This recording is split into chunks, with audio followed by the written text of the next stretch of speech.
Brian mentions about getting rid of pronouns and asks about you. And he said it would be really hard to get rid of pronouns and take out you. Now, when I made the recommendation to get rid of pronouns, I didn't mean that you should eliminate all pronouns from your vocabulary. It's not a hard and fast 100% of all pronouns have to come off. That's not the point at all. It's reduce them as much as you possibly can. Now, and I think if you just take a piece of copy, take out as many pronouns as you can and rewrite it without using that, you're going to see how much more powerful that copy is. For example, in one of the promos, I believe it was the Wolfpack promo, said, what does it sound like to you? They talked about the Wolfpack and what Wolf Country is all about. And they had the line in there, what does that sound like to you? Okay, nothing wrong with that line, but what does that sound like to you doesn't need to be in there.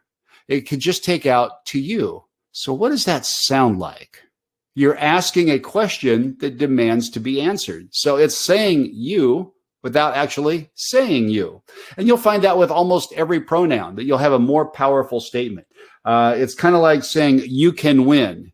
Instead of just take out you can and just start with win. Instead of you can win tickets, win tickets. You're saying exactly the same thing, but you're making the statement much more powerful. So you can do it if you work at it. And by the way, that works in your writing and it works with personality presentations as well. I saw another comment about promos. What's the difference between promos and that appear online and in social media and podcasts and the promos that run on the air? Well, it's a different medium and it's a different audience that you're talking to. You put a promo online or a video online, you have to assume that the person who's hearing that knows absolutely nothing about it, absolutely nothing. So they need more detail. And in fact, since they are choosing to listen to it or choosing to watch that online video, you have their attention. So you can go longer online than those promos on the air can be. Those promos on the air are disruptive, just like a commercial is disruptive to the listening experience. And there's nothing wrong with disrupting the listening experience for a good reason. Just make sure that that good reason has a payoff for the station brand and for the listener as well. There was some discussion about whether or not to, you could say, winner or qualify. Look, I'm not an attorney. And I don't work for your company. So follow your company guidelines and follow your legal guidelines. But in most cases, when a station is doing a promotion like the Justin Timberlake example, there's a qualifying prize. So when they qualify, they're actually winning something. And I've also talked to attorneys who say just the act of qualifying is winning an entry. So they technically are a winner. And also, don't get too technical. Don't get too down in the weeds here. Most of the time, most of the ways that I was using the language in those promos was talking about winning the trip to Vegas. And so your next chance to win or win an entry. Win an entry is a better thing to say than win a chance to qualify. Just try not to use the words qualify and try to use the words win as much as you possibly can. But again, follow your attorney's advice, follow your management advice, and follow the standards that your company has set. You don't want to go and get in trouble and then say some guy on a webinar told me we could do it this way. That's probably not going to fly. Now, there's also a difference in the official contest rules promo and your hype promo or your call to action promo. You're probably running a rules promo for some big promotions and contests. You need to spell it out in there. You can't paint the picture there that you're winning the contest. You're painting the picture there that you're winning an entry to qualify, and then the grand prize is going to be at such and such a time. So there's a difference when you're running the official rules promo. So, Tony has a idea here. Critique this one. Justin Timberlake wants to see you as bad as you want to see him. Like that line. That's great. Great intro. We'll even get you backstage to meet him. I would say I would take out we'll even get you. If you start with Justin Timberlake wants to see you as bad as you want to see him, and he's waiting backstage to meet you. How about that? All right. He's waiting backstage to meet you. Listen to win chances instead of chances to win happen. Listen to, again, you want to be very clear of what you want me to do, not chances to win happen. That's passive language. And you want active language. Remember, and I didn't go into detail in the seminar on this because it was running late on time, but the difference between active and passive language is passive language says chances to win happen. Active language is listen to win an entry. And there's a big difference. It's more active. It's exciting and it's urgent. So listen to win entries at 20 past 7 and 11 a.m. and at 1, 3, and 5 p.m. Okay, that's fine. That's a little bit easier to understand. But if you listen to that in the context of a promo, most listeners are their eyes are going to glaze over with too many numbers, too many facts. I can't remember all these times.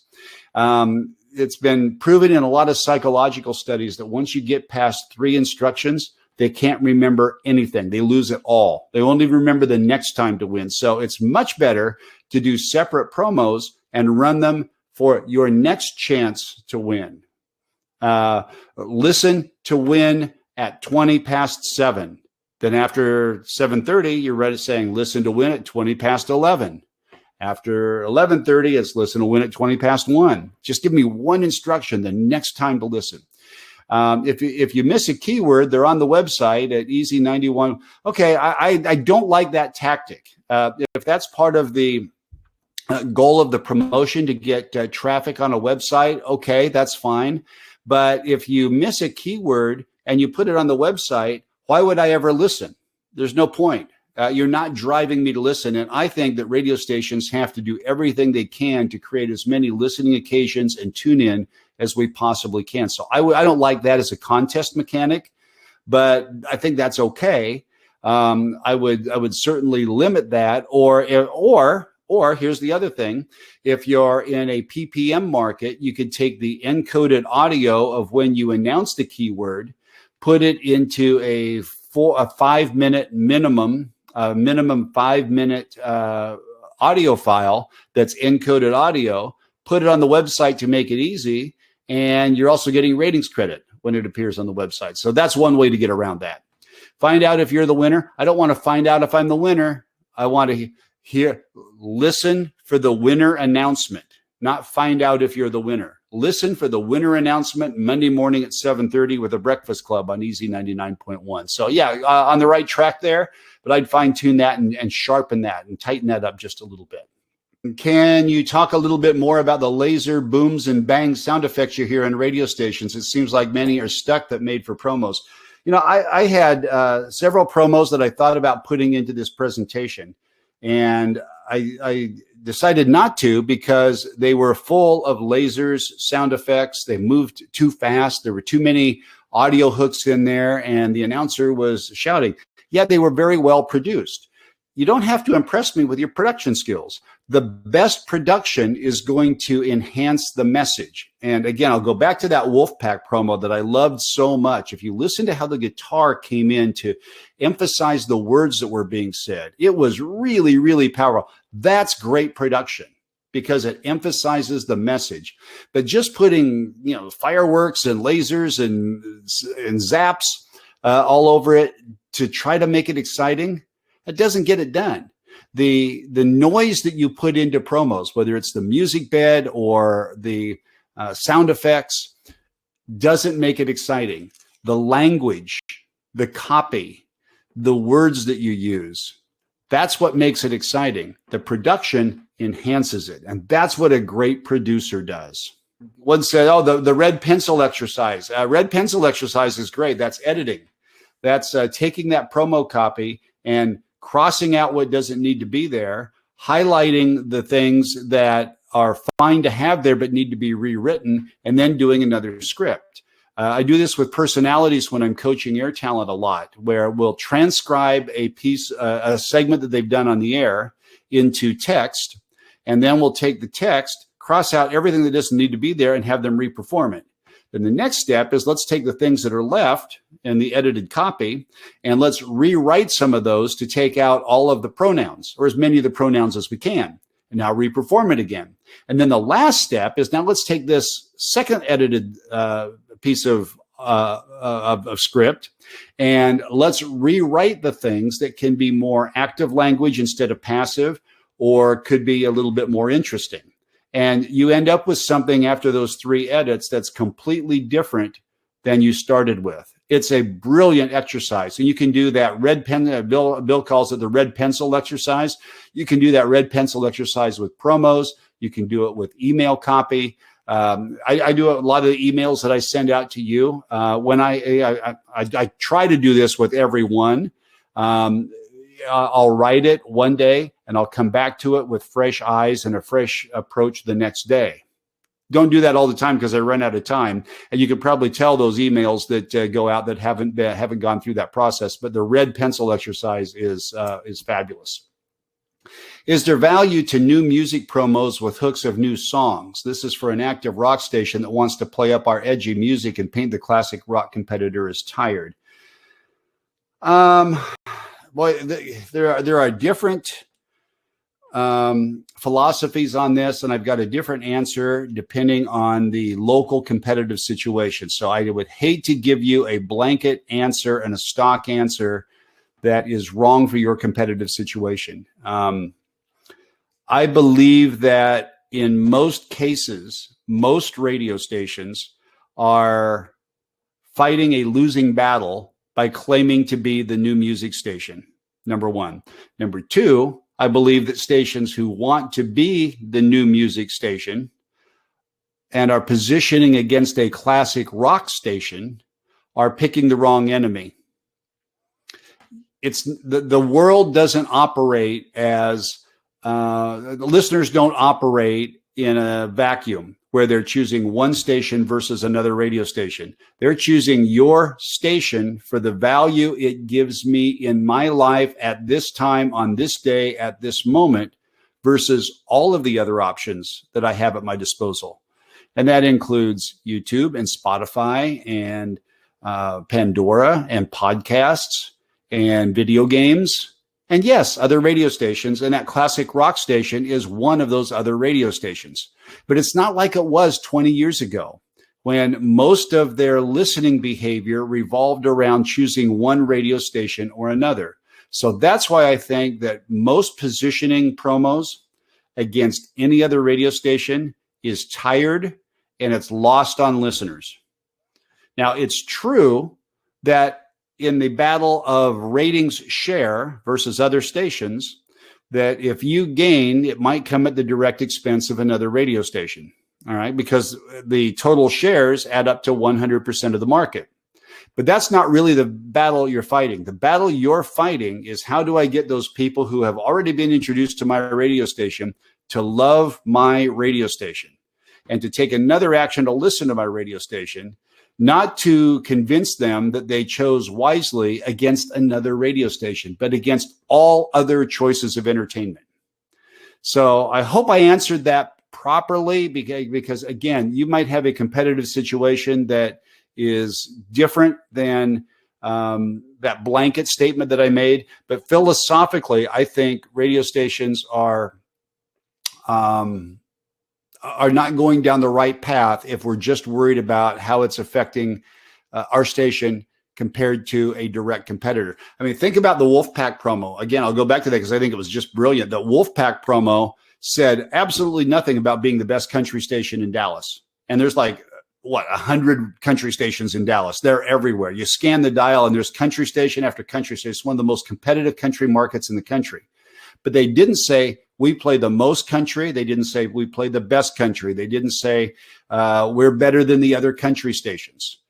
No, they didn't say any of that at all. They just said, this is what we're all about. And it reinforced their brand and their presence. And that's what I would do if I were an active rock station that relied on new music. I might use new music hooks as a bed, but I wouldn't say we're the station where you hear new music, because you know what your listeners are saying? If they're really into, your listeners are saying one of two things. Either those people who are listening to you and are really into new music are saying, new music? That's not new music. I heard that 2 months ago. I heard that a month ago, or I heard that a week ago.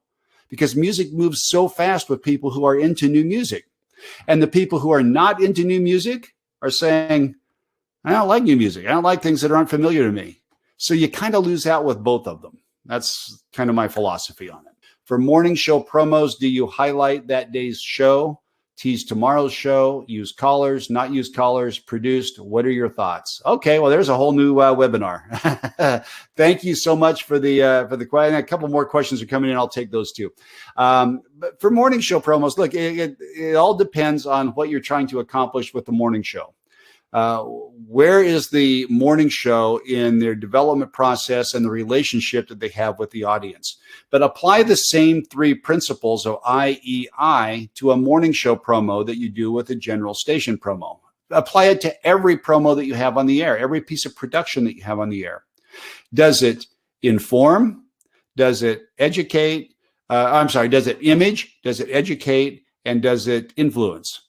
Image, educate, influence. If it does all 3 of those things, it's a great promo. If it does one of those 3 things, it's got to do that thing great. I mean, it's got to be like really, really over the top. I think every morning show promo should, first of all, demonstrate the personality and the mood of what comes out of the speakers when that morning show is on. Whether that show is funny or interesting or warm and comforting or outrageous or over the top, whatever that morning show is trying to communicate, it needs to demonstrate that in a morning show promo. I also think that there's no point in running a morning show promo if all you do is say, here's what you missed this morning. Why? I never see a promo for Jimmy Fallon saying, hey, in case you missed Jimmy last night, here's what was on the Tonight Show. They don't do that. They say, here's what's coming up tonight on Jimmy's show. They're teasing ahead. They're getting trial. And because trial is so much better than awareness. Now, if you can get that trial at the same time as you're creating awareness for the type of show that it is and the type of things that that show does, that's a bonus. And there's a trick to that. And morning show promos take a little while to produce. And a lot of times the problem with morning show promos is there's a new one. You have to do a new one every day, every single day, man. And that is a grind. And I get it. And the show gets tired of doing them. But you do a new morning show promo and they just go through the motions and it's formula. Okay, here was a great moment that happened this morning. Let's just plug that into the promo. We'll call it a day. Those are commercials for your brand. And I think we need to take them make them a lot more important. Okay, so there you go. Tim has another question. If you have time, give us a quickie answer and a promo as a radio station against our competition. What do you suggest for radio stations that have one writer and that writer does both commercials and promos and may not always have the time to do more than one promo? Do the best you can. Put as much creativity into as many things as you possibly can and try not to cut corners. But I also understand that when you're overworked and you've got too much on your plate, some things are going to be compromised. When you have to compromise, don't compromise quality, compromise quantity. So you make fewer promos that have greater impact rather than a lot of promos that have none, if that makes sense. I hope that helps. And okay, one more. Sarah says, any suggestions for adding in sponsors and tags to promos without using brought to you by, supported by? The best thing I would say is listen to stations in other countries. Some of them are really creative. Australia, Kenya, the UK, Canada. They have many different ways of getting a sponsor tag in. In some countries, they'll say with. Time for WXXX traffic with sponsor tag. It's terrific. I love that the with. It's here. The Justin Timberlake concert, courtesy of, in conjunction with, in association with, as part of, from. All of those say exactly the same thing and aren't the gratuitous, brought to you by, supported by, et cetera. So just be creative or create your own word and And the client isn't really going to care what word you use to connect them to it. They really are looking for ways that you can make that connection.